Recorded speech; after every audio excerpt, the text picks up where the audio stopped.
E hoje nós estamos aqui com um convidado que vem lá de Aracaju, vem de longe, e vem trazer o conteúdo, vem fazer o lançamento. Está com o livro aqui? Deixa eu mostrar aqui a capa dele. Vem fazer o lançamento desse livro, Laços do Destino, pelo Espírito Lúcius, e vai estar falando um pouquinho para a gente do que acontece, o que esse espírito traz. Ele é psicoterapeuta e vai falar, vai contar do que narra e quais os conflitos, os transtornos emocionais que acontecem dentro desse livro e sobre a sua história, sobre as suas emoções e vivências mediúnicas. Estamos, então, com Tiago Avelino. Com grande satisfação que eu estou aqui no Rio de Janeiro, dentro de uma sincronicidade, dentro de uma coincidência espiritual muito grande, porque o livro Laços do Destino tem a história que passa aqui no Rio de Janeiro no século XIX e sem ter coincidência, porque as coincidências não existem, tudo já está perfeitamente escrito no plano espiritual e etérico. A primeira editora que acolheu essa obra é uma editora do Rio de Janeiro, do Lar de Frei Luís, e o primeiro local onde nacionalmente está sendo lançada a obra é o Rio de Janeiro. E a história que narra aqui no livro é no Rio de Janeiro. Então, estamos todos dentro de coincidências saudáveis e perfeitas.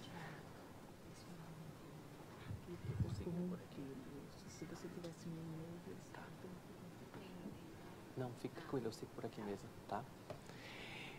E ouvindo todos os ensinamentos aqui do chamamento para a Sexta de Natal e tantas outras diretrizes, e diante da proposta da nossa conversa de hoje, que é os mestres que aparecem em nossa vida, que essa lição está presente no livro Laços do Destino, me remeteu a uma história de que, certa feita, tinha uma escola numa periferia de uma cidade e que a professora sempre ficava atenta a uma criança que ficava um pouco isolada e sempre ia com a mesma roupa, o mesmo vestido, toda maltrapilha. E a professora, ela pegou, certa feita, um vestido novo, um vestido verde, comprou e entregou para aquela criança. E disse que nas próximas aulas gostaria que ela viesse com aquela roupa, ou que fizesse uma utilização que ela entendesse melhor. Pois bem, ela vestiu o vestido verde, ainda no colégio, e ao chegar em casa, o seu pai, ele achou tão bonito a filha com aquele vestido verde, que ele ficou bastante emocionado. E ele disse assim: filha, como você tão bela com esse vestido novo verde, vai ficar aqui nessa casa tão humilde, do tamanho parecido com o que a nossa irmã falou. E aí ele disse assim: eu vou vender um dos nossos animais, uma das nossas ovelhas aqui, para que ela possa disponibilizar um dinheirozinho para poder a gente pintar aqui a nossa casa, para ficar compatível com esse vestido verde. E assim o pai fez. Com aquele pequeno dinheiro que ele conseguiu, ele pintou a casa dele. Ocorre que os vizinhos, diante daquela beleza que ficou a casa, com aquela pintura, disseram que, como vou ficar também com a minha casa caindo aí a pintura, também vou buscar algum recurso para pintar também a minha casa. E os vizinhos começaram a pintar as casas. Desde que passou um fiscal da prefeitura e verificou que aquela rua não tinha asfalto, mas as casas estavam todas coloridas. E aí disse assim: vou falar com o prefeito, essa rua precisa ser asfaltada. E assim fez. O prefeito fez a visita e mandou passar o asfalto naquela rua.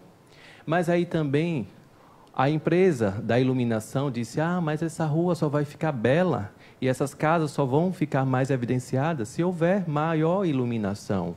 Então vamos colocar mais postes e trazer um progresso maior para esta rua. E tudo começou por um vestido verde.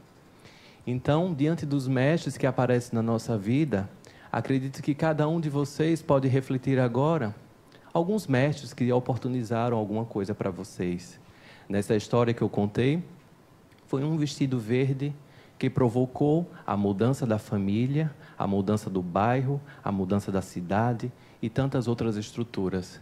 Mas na sua vida, quantos mestres já passaram por vocês? Muitas vezes nós buscamos os mestres que nós queremos, diante de todos os nossos anseios de perfeição para os nossos mestres. Mas certa feita, eu tive acesso a uma pessoa de 63 anos que teve acesso ao livro, e ela falou assim: eu estou em estado de reflexão e agora, aos 63 anos, chego à convicção de que a minha primeira mestra foi a minha mãe. Porque eu passei a minha vida inteira apontando o dedo, porque ela não me deu colo, porque ela não me deu amor, porque eu nunca fui a filha preferida, porque eu nunca tive a atenção daquela mulher que eu não reconhecia como mãe. Mas agora eu estou entendendo a grande mestra que passou na minha vida. E ali, se valendo de algumas lágrimas, ela acolheu todo aquele aprendizado que a vida tinha colocado para ela, desde o primeiro instante da vida dela aqui encarnada, e diante também do conhecimento de que ela, antes do encarne, escolheu toda aquela estrutura, todo aquele aprendizado. E os grandes mestres estão a todo instante na nossa vida. Os nossos parentes, os nossos amigos, os nossos colegas de trabalho, enfim. A cada instante, a espiritualidade coloca grandes mestres na nossa vida. Alguns causam um pouco de dor, mas essa senhora de 63 anos, ela mesma reconheceu, ela disse: hoje eu sei que se eu tivesse tido o colo, se eu tivesse tido toda a atenção que eu reclamava da minha mãe, eu não teria superado todas as limitações que a vida colocou, todos os obstáculos que a vida colocou na minha vida. Hoje eu sei que eu precisava daquela mãe rígida, daquela mãe não tão amorosa. E hoje eu sei que hoje eu posso dizer a ela que eu a amo do jeito que ela é. Então, essa lição ficou marcada para mim diante dessa senhora e diante dessa primeira mestra que ela falou na vida dela. No livro Laços do Destino, como eu falei para vocês, ele traça um histórico aqui no Rio de Janeiro, no século XIX, uma história. E o personagem principal, Caio, ele tem uma família rígida e ele começa a ter algumas manifestações mediúnicas que a família até então ela não sabia como lidar com aquelas manifestações mediúnicas.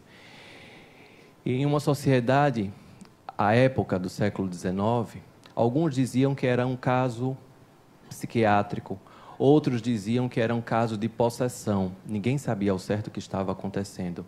E Caio tem em casa uma pessoa que servia a família, que esta pessoa vai ser uma das primeiras mestras nessa seara da mediunidade para ele, que vai oportunizar grandes aprendizados por meio de alguns escritos, por meio de alguns exemplos, por meio de algumas conduções, para que ele possa entender melhor a mediunidade que ali está sendo aflorada, para que ele encontre o propósito divino e o propósito de vida dele. E ali toda a história vai sendo traçada por meio de uma grande amorosidade, diante de todos os personagens. A mãe, o pai, também são convidados a passar por algumas transformações íntimas, algumas reformas íntimas necessárias. E aqui eu trouxe um trecho de alguns dos capítulos que fala assim: o Senhor possui diversas maneiras de se manifestar para nós, vigilância constante para não sermos pegos em contradição com a nossa fé. E aqui nesse capítulo, Lúcio ele coloca para que a gente preste atenção as nossas ações, se estão de acordo com as nossas palavras. Muitas vezes a gente fala de um efeito, mas age de outro.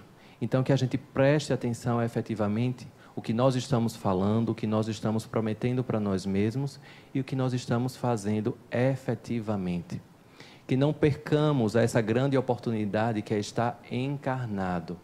As psicografias mais recentes têm sempre apontado que é um grande momento que o planeta está passando pelos espíritos, os espíritos que hoje estão encarnados agora. Então, que não percamos essa oportunidade dessa transição que o nosso planeta está passando, por meio dos grandes espíritos que vêm passando grandes mensagens para todos nós, pedindo humildemente que despertemos a nossa fé, amadureçamos a nossa fé e que possibilitemos o menor julgamento para com o outro.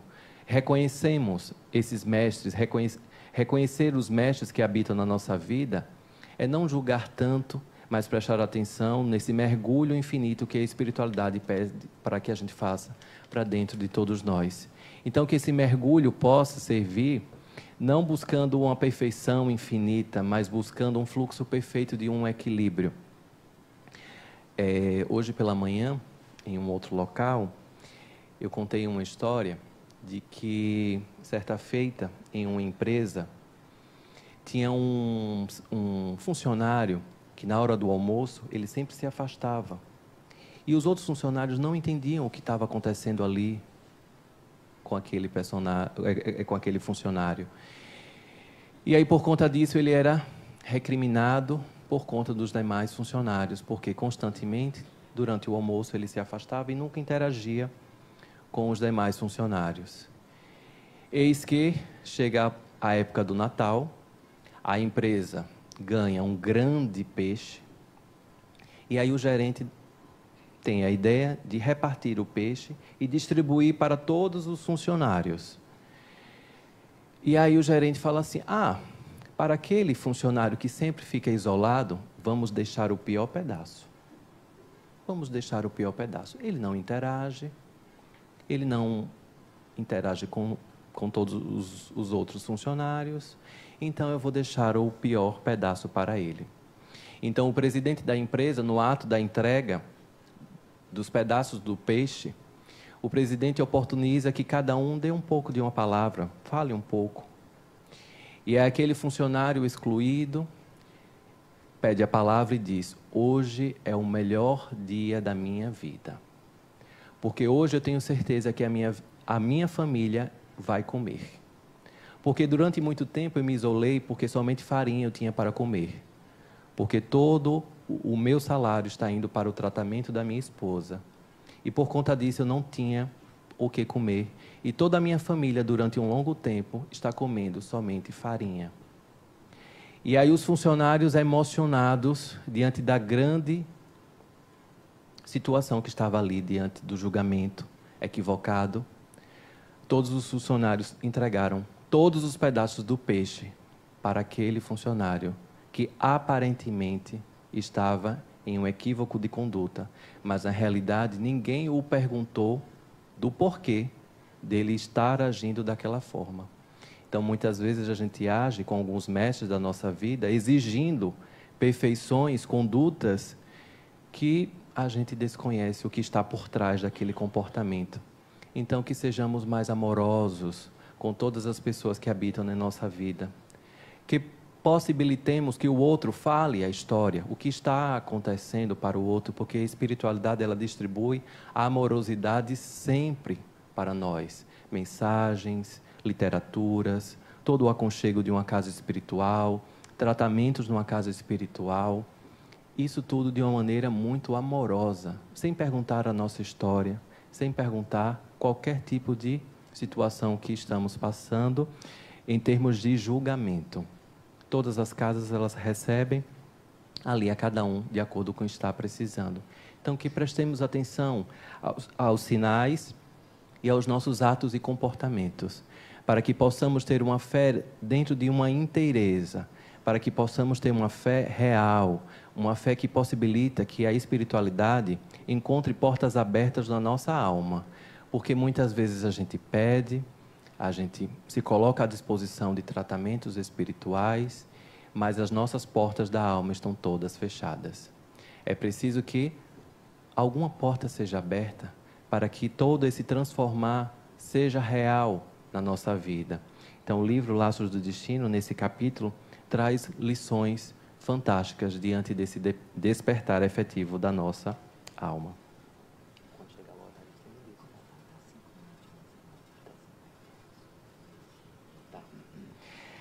Tem um outro capítulo que fala assim: às vezes de onde menos esperamos, vem o auxílio que tanto estava em busca, preenchendo o enorme vazio no peito que antes não saberia explicar a razão. Então, de onde menos esperamos, muitas vezes vem aquela palavra amiga, vem aquele aconchego. Muitas vezes nós somos convidados a prestar atenção nos nossos colegas de trabalho, nos nossos familiares. As pessoas que são casadas, muitas vezes, passam anos sem se olhar, convivendo na mesma casa, dormindo no mesmo quarto, mas não se olham mais, não se percebem.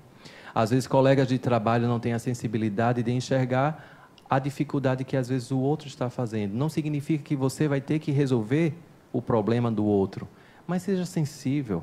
Observe se o outro não quer, pelo menos, os seus ouvidos para uma conversa harmoniosa. Muitas vezes a gente consegue reverter um quadro em extremo de um quase suicídio por conta de um emprestar de um ouvido. Lá em Aracaju a gente tem alguns relatos de que esse emprestar os ouvidos para esta caridade possibilitou um momento de suicídio.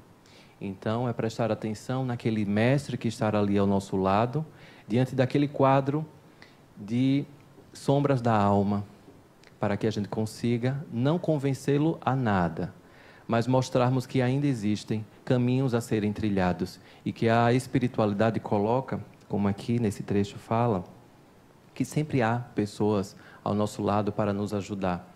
Pessoas que oportunizaram o nosso primeiro emprego, pessoas que confiaram em nós em várias situações da nossa vida. Então, que possamos reconhecer a espiritualidade também naquelas pessoas. Muitas vezes as portas todas da nossa vida estão fechadas, mas há janelas que ainda estão abertas. Observemos não o dia somente nublado, mas toda a sutileza da chuva caindo ali na nossa janela e aproveitamos também essas oportunidades desses dias nublados e não queiramos somente dias ensolarados, porque todos os dias são dias de aprendizado. E em um outro momento do livro, aqui do Laços do Destino, ele fala assim: quantos e quantos médiuns perdidos neste mundo estão deslocados dos seus propósitos. Então, essa reflexão diante dos propósitos divinos e de vidas é fundamental para que observemos que somos peças de um grande quebra-cabeça da nossa vida, sendo que esse quebra-cabeça da nossa vida é fundamental que observemos a nossa mediunidade, os nossos talentos, as nossas habilidades. E Lúcio, ele traz aqui no livro Laços do Destino que jamais deseje a mediunidade alheia. Isso daí é muito importante que prestemos essa atenção.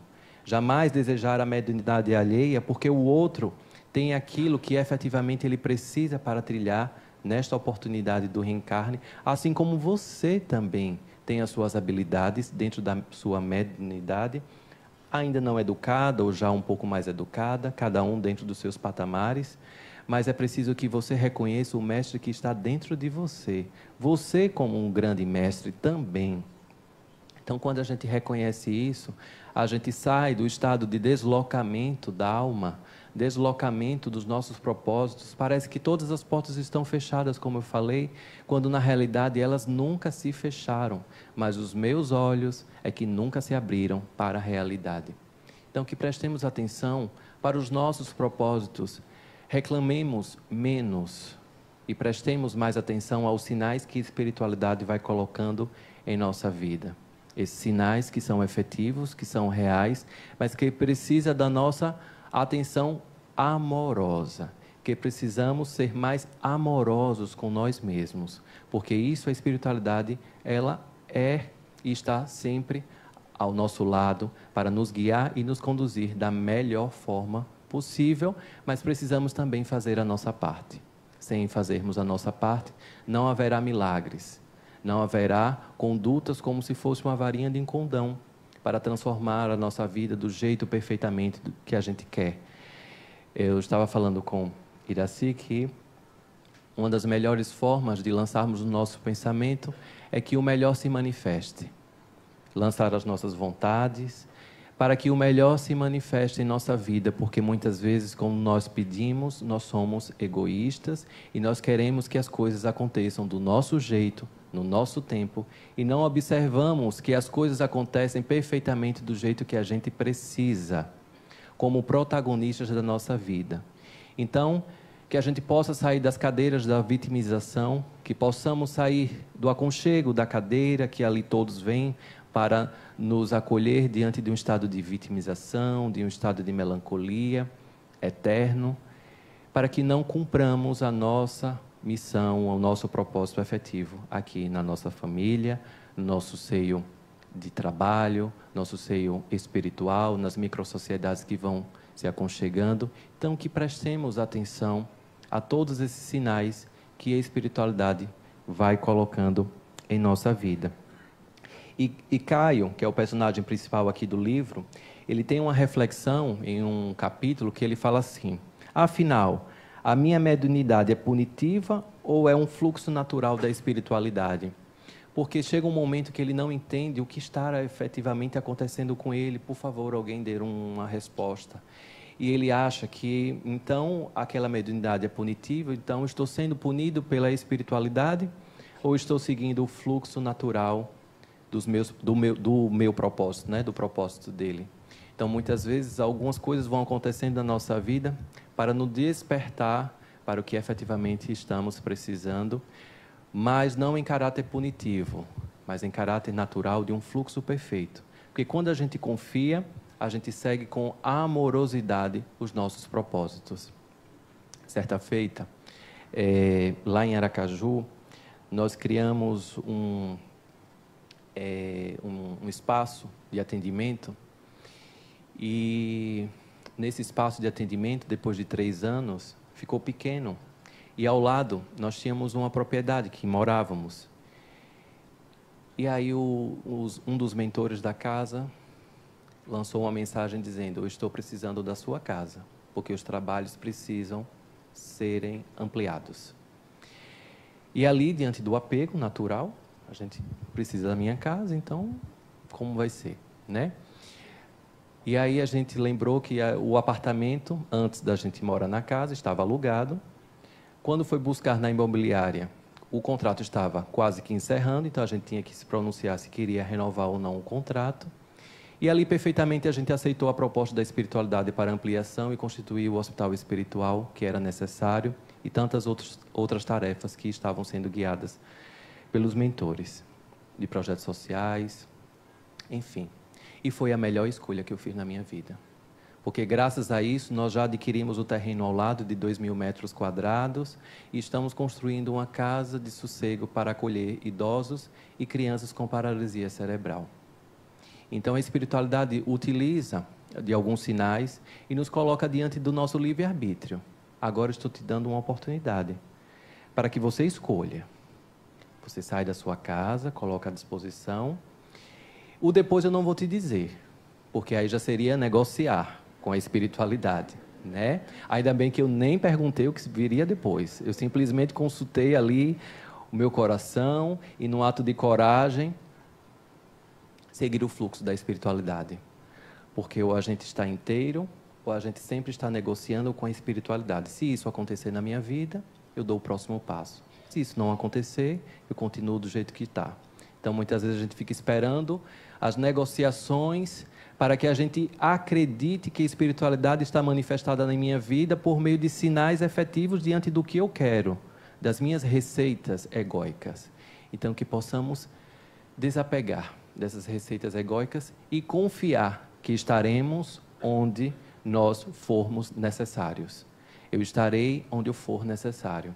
O melhor se manifestará na minha vida quando for necessário eu estar em algum lugar com qualquer pessoa que seja na minha vida. Porque os mestres, eles precisam de uma fluidez natural. Caso contrário, eu estou enrijecendo, estou engessando que os mestres, eles trilhem em grandes aprendizados da minha vida. Então, o livro Laços do Destino...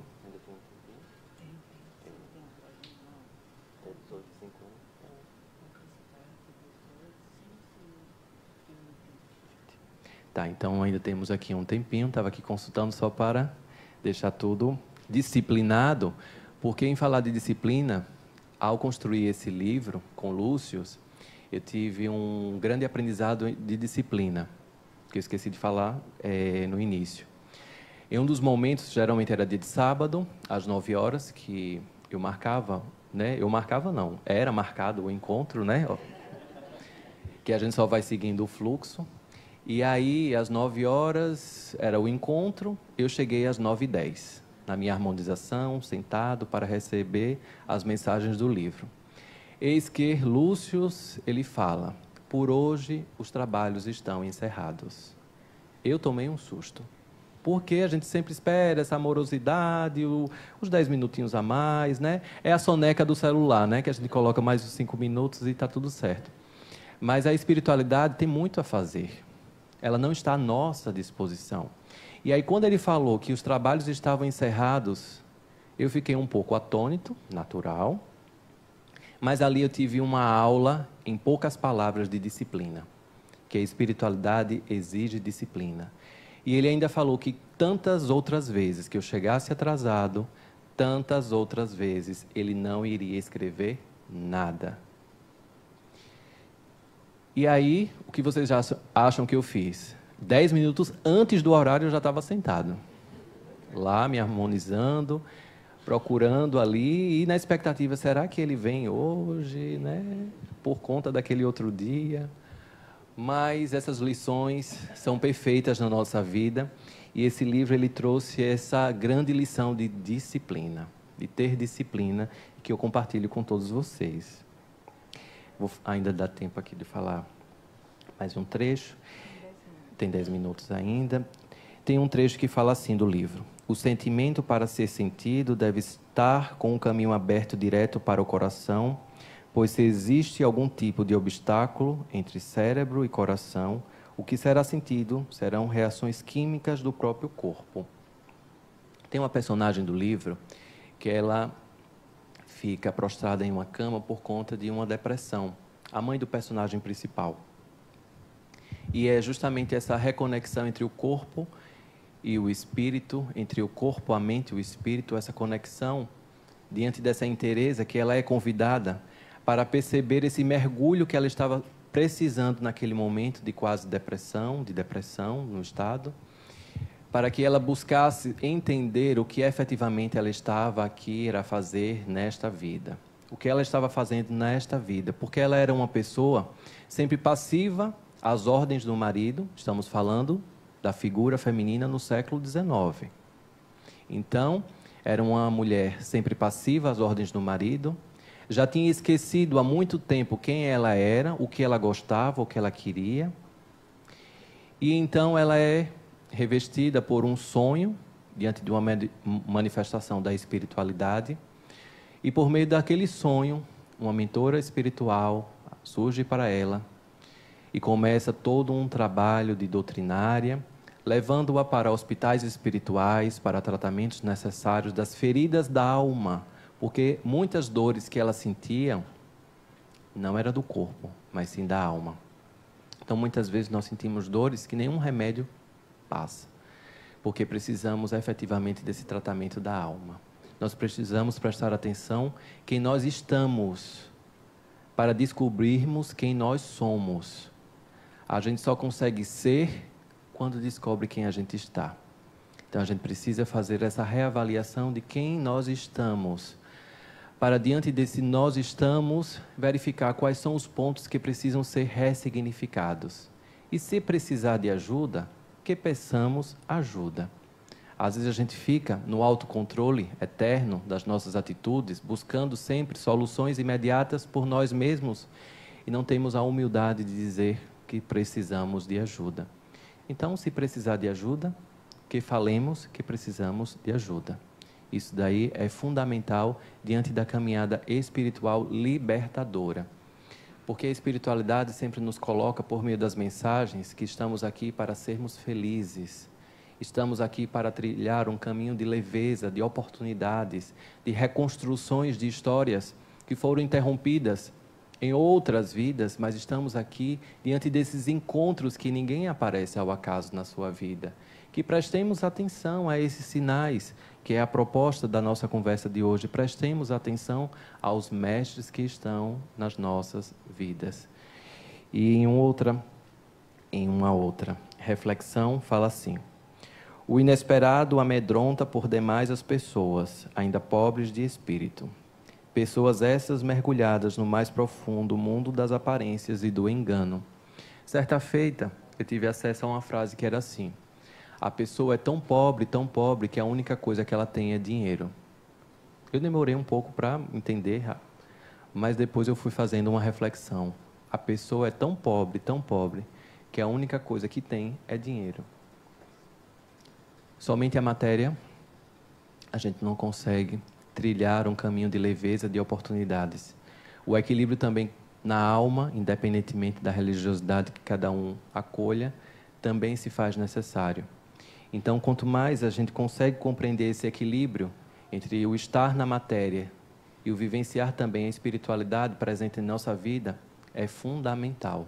Então, neste capítulo aqui, que vai falar sobre a fé, Lúcio ele coloca justamente essa reflexão sobre esse equilíbrio no estar encarnado, vivenciar a matéria, mas não se deixar trilhar pelas ilusões somente ali da matéria. Que passemos a observar quais são as nossas atitudes exageradas em relação somente à matéria. Que busquemos também a espiritualidade sem negociatas, mas para efetivar o nosso trilhar, porque estamos, afinal, em uma pequena passagem. Estou como Tiago Avelino, mas eu sei que eu não sou Tiago Avelino. Eu estou como Tiago Avelino e daqui a um tempo as sementes foram plantadas, que eu pude fazer, e ali eu vou retornar para a minha verdadeira trajetória, que está aí no aguardo. Espero que seja positiva. A espiritualidade é justa e sábia, dando a cada um a medida certa da nossa necessidade. Então, é o que eu falei, que o melhor se manifeste na vida de cada um de vocês, que o melhor se manifeste na minha vida. Eu nem planejei, no Réveillon de 2017 para 2018, estar no Rio de Janeiro, que o livro de Lúcio fosse recepcionado por uma editora do Rio de Janeiro e que o primeiro local a ser lançado nacionalmente fosse o Rio de Janeiro.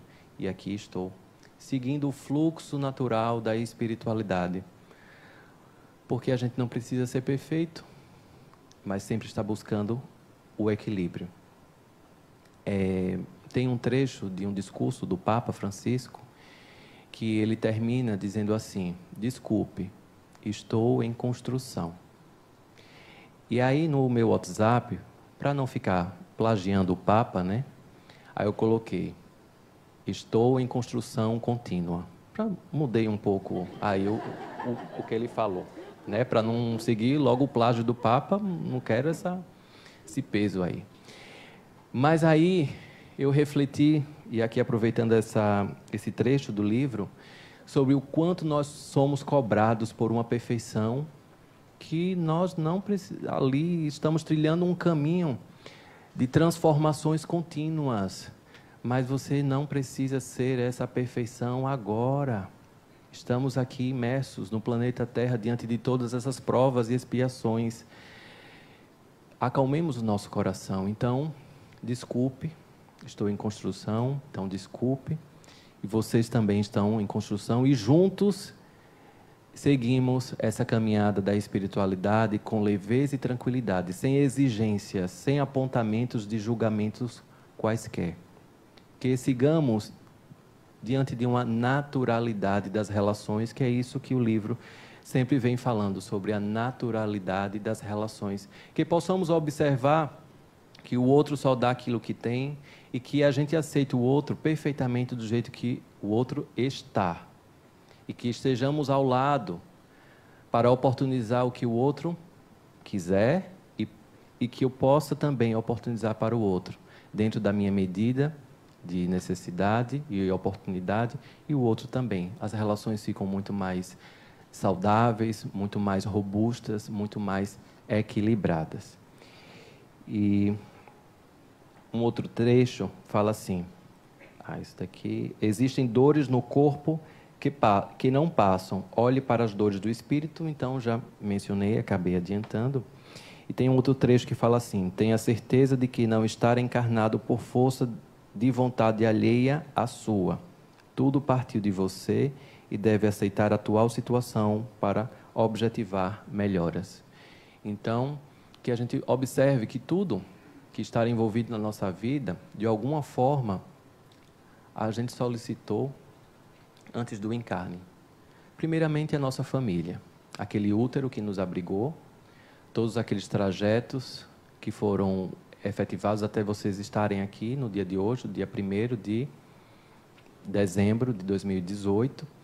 Então, que esses sinais todos que passaram na vida de vocês foram extremamente necessários, porque vocês estão hoje aqui por conta de tudo aquilo que aconteceu no passado, até ontem.